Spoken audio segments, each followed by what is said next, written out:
ሚካኤል ድረስልኝ ብላችሁ ስትጠሩት ገና ሚካኤል ብላችሁ ተናግራችሁ ሳትጨርሱ መልአኩ አጠገባችሁ ነው ያለው። ካጠገባችን ነው ያለው። ፈጣን ጠባቂዎችን ነው የሰጠን እግዚአብሔር ስሙ የተመሰገነ ይሁን። ገና ለምነህ ሳትጨርስ ሚካኤል ብለህ ሳትጨርስ ገና ስትል ሚካኤል አጠገብ ነው ያለው። ይህን በምን አወቅን? ትንቢተ ኢሳይያስ ምዕራፍ 6 ላይ ተነዋላ። ነቢየ እግዚአብሔር ኢሳይያስ እግዚአብሔርን ከፍ ባለ ዙፋን ላይ ተቀምጦ አየሁት አለ። ንጉሡ ዖዝያን በሞተበት ዓመት እግዚአብሔርን አየሁት። ወዮልኝ ኃጢአተኛ ሰው ነኝ፣ ከንፈር የረከሰብኝ ነኝ ብዬ አለቀስኩኝ። ገና አልቅሶ ሳይጨርስ ኃጢአተኛ ነኝ ብሎ ሳይጨርስ ቅዱስ ቅዱስ ከሚሉት ከመላእክት መካከል ሱራፌል ከተባሉት የመላእክት ነገድ መሃል አንዱ ሱራፊ እሳት በጉጠት ይዞ መጥቶ ኃጢአት ተሰረየችልህ አለኝ ይላል። ቅዱስ ሚካኤል ኃጢአት ተሰረየችልህ ይበለን ለሁላችን። አይገርማችሁም? በእውነት ገና ተናግሮ ሳይጨርስ እኮ ነው ኃጢአተኛ ነኝ ብሎ ሳይጨርስ መልአኩ በሮ መጥቶ ኃጢአት ተሰረየችልህ። እንደዚህ አይነት ፈጣን ጠባቂዎች ስለሰጠን ስሙ የተመሰገነ ይሁን። የእግዚአብሔር መልአክ በሉ እስኪ በሚፈሩት ሰዎች ዙሪያ ይሰፍራል። ምን ይላቸዋል? አሁን የሚካኤል በዓል እናከብራለን አይደል? የሚካኤል በዓል እዚህ ብቻ ነው እንደሚከበረው? ሌላ ቦታ አይከበርም? አዲስ አበባ ውስጥ ብዙ ቦታ አለ አይደል? ከአዲስ አበባ ውጭስ አለ አይደል? ከኢትዮጵያ ውጭስ? አሁን አንዳንድ ሰዎች ምን ያሳስባቸዋል? ሚካኤል በዓል ሲከበር ሚካኤል የት ነው የሚሄደው? ቦሌ ሚካኤል ነው የሚሄደው? መርካቶ ያለው ሚካኤል ነው የካ ነው የሚሄደው ብለው የሚጨነቁ ሰዎች አሉ። መላእክት በሁሉ ቦታ የሞሉ አይደሉም። በሁሉ ቦታ የሞላ ማን ነው? እግዚአብሔር ነው። ታዲያ እናንተ እዚህ ሚካኤል ሚካኤል ስትሉት እዛም ያሉት ሚካኤል ሚካኤል ሲሉት ሚካኤል እንዴት ያዳርሳል ብለው የሚጨነቁ ሰዎች አሉ። በጣም ይገርማቸዋል። እኔ ኃጢአተኛው እዚህ ጋር ቆሜ የምናገረውን ንግግር እዚህ ያላችሁ ትሰማላችሁ? አሰሙ። እዚህ የሌሉ ሰዎች እንዲሰሙ ማድረግ ይቻላል አይቻል? በምን? እዚህ ፊት ለፊት ያሉት መቅረጫ ካሜራዎች፣ ስልኮች ቀርጸው ዓለም ሁሉ እንዲሰማ ማድረግ ይችላሉ አይችሉም? ሰው የሰራው ካሜራ ዓለምን መድረስ ከቻለ እግዚአብሔር የሰራው ሚካኤል ዓለምን መድረስ ይችላል አይችልም? እንዴት ያለ አስተሳሰብ ነው! እንዴት መናናቅ ነው ከእግዚአብሔር ጋር! እኛ የሰራነው ቆርቆሮ እንኳን ዓለም ይደርሳል እኮ።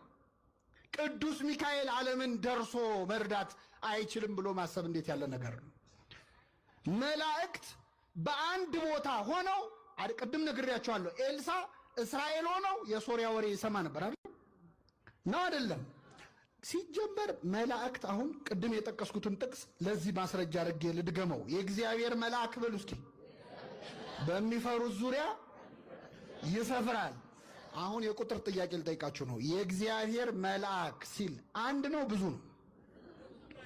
አይደለም። የእግዚአብሔር መላእክት አይደለም ቢለው የእግዚአብሔር ምን ስንት ነው? የእግዚአብሔር መልአክ በሚፈሩት ዙሪያ ይሰፍራል። ምን ይላቸዋል? መልአኩ ስንት ነው? በጣም ጥሩ። የእግዚአብሔር መልአክ አንዱ መልአክ እግዚአብሔርን የሚፈሩ ሰዎች ስንት ናቸው? ስንት ናቸው? የት ነው የሚኖሩት? ቦሌ ሚካኤል አካባቢ ነው የሚኖሩት? በዓለም ሁሉ ነው አይደለ? እግዚአብሔርን የሚፈሩ መልአኩ ስንት ነው? የእግዚአብሔር መልአክ አንዱ ሚካኤል ማለት ነው። እግዚአብሔርን በሚፈሩት ሰዎች ዙሪያ ምን ይላል? ይሰፍራል። ሚካኤል ብቻውን እግዚአብሔርን በሚፈሩ ሰዎች ዙሪያ ምን ይላል? ያድናቸውማል። የተመሰገነ ይሁን እግዚአብሔር። በእውነት አመስግኑ። አንዱ መልአክ። አሁን ይህን ስላችሁ መላእክት በሁሉ ቦታ የሞሉ ናቸው አላልንም፣ እኛ አልወጣንም። በሁሉ የሞላ ማን ነው?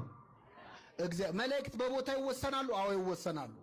ቦታም አላቸው። ዓለም መላእክት ኢዮር፣ ራማ፣ ኤረር የሚባሉ ከተሞች ሁሉ አሏቸው። በዚህ ሲሆኑ በዛ ይታጣሉ። ይሄ ያለ ነው። በሁሉ የሞላ እግዚአብሔር ነው። መላእክት ግን በጸጋ በሁሉ ቦታ መገኘት ይችላሉ። እንኳን እነሱ ቅድም እንዳልኳችሁ በዚህ በኢንተርኔት እኔም ብዙ ቦታ አገኛለሁ። እኛ ኃጢአተኞቹ መገኘት ችለናል። ሰው በሰራው ቆርቆሮ። በዚያ ላይ እቺ መሬት የምትባለዋ ፕላኔት አሁን እኛ ያለንባት ኳስ ማለት ለአንድ መልአክ እኮ እግሩ ስር የሚከታት ኳስ ያህልች። ለሚካኤል ምኑ ነች? እንደምናስበው እኮ ትልቅ አይደለንም። በነገራችን ላይ በጣም ትንሽ ነን እኮ በጣም ትንሽ ነን። አንዱ መልአክ ምድርን ብቻውን መዞር ይችላል። አረ እኔ በጣም ማዝነው በእውነት ሰዎች ለሚካኤል ሲሆን የሚያነሱትን ጥያቄ ለሰይጣን ሲሆን አያነሱ። ከኔ ጋር ናችሁ? ለምሳሌ እዚህ ሰፈር ያለን ሰው ኃጢአት እንዲሰራ የሚፈታተነው ማን ነው? መልሱልኝ። ሌላ ሰፈር ያለውንስ ሰይጣን ነው አይደለ? ሌላ ሀገር ያለውንስ ሰይጣን በሁሉ የሞላ ነው እንዴ? አይደለም። ግን ሰዎች ያም ሰይጣን ፈተነኝ ይሄም ሰይጣን ፈተነኝ ሲባል እንዴ ሰይጣን በሁሉ የሞላ ነው እንዴ አይሉም። ሚካኤል ረዳኝ ስትሉ ግን ደማቸው ይፈላል። ለሰይጣን የማይጠይቁትን ጥያቄ እንዴት ለሚካኤል ይጠይቃሉ? በጣም ያሳዝናል። አንዳንዴ ሰዎች ከአጋንንት ጋር ፍቅር ያላቸው ይመስላል። ሰይጣን የሚል መዝሙር ይዘምራሉ ጎረቤቶቻችን። አሁን ሰይጣን ተቃጠል፣ ሰይጣን እንዲያረኩ፣ ጠላቴ እንዲያረኩ የሚል 1000 መዝሙር አላቸው።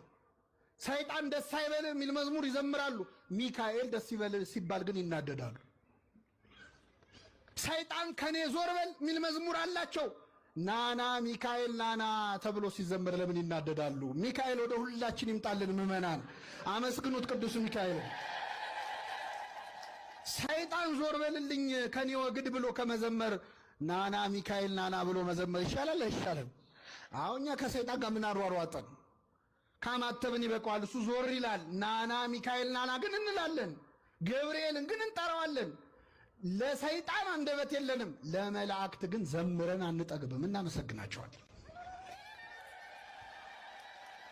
ስለዚህ የእግዚአብሔር መልአክ በሚፈሩት ሰዎች ዙሪያ ይሰፍራል። ምን ይላቸዋል? ያድናቸዋል።